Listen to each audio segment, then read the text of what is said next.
Social মিডিয়াতে এই মুহূর্তে যেসব ছবি আর ভিডিও ছড়িয়ে পড়েছে সেগুলো দেখে অনেকেই অবাক। হিরো আলমের সঙ্গে জান্নাতুল সুমাইয়া হিমিকে এত কাছাকাছি অবস্থায় দেখা যাবে কেউ ভাবতেই পারেনি।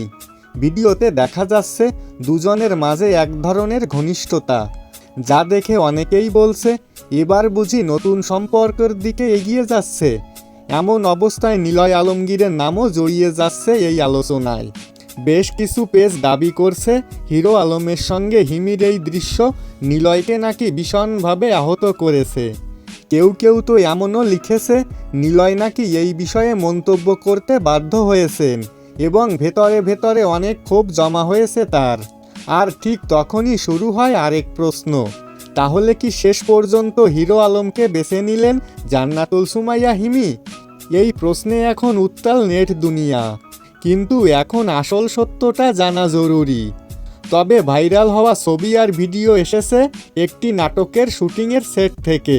হিরো আলম ও জান্নাতুল সুমাইয়া হিমি একসঙ্গে কাজ করছেন একটি নাটকে, আর সেখানেই দৃশ্যটি ভুলভাবে ছড়িয়ে পড়েছে সোশ্যাল মিডিয়ায়। নিলয় আলমগীর স্পষ্ট করেছেন এটা শুধু অভিনয়, বাস্তব জীবনের সঙ্গে এর কোনো সম্পর্ক নেই।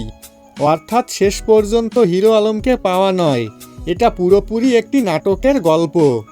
তো বন্ধুরা, এই বিষয় নিয়ে আপনার মতামত কি সেটা অবশ্যই কমেন্টে জানাতে ভুলবেন না।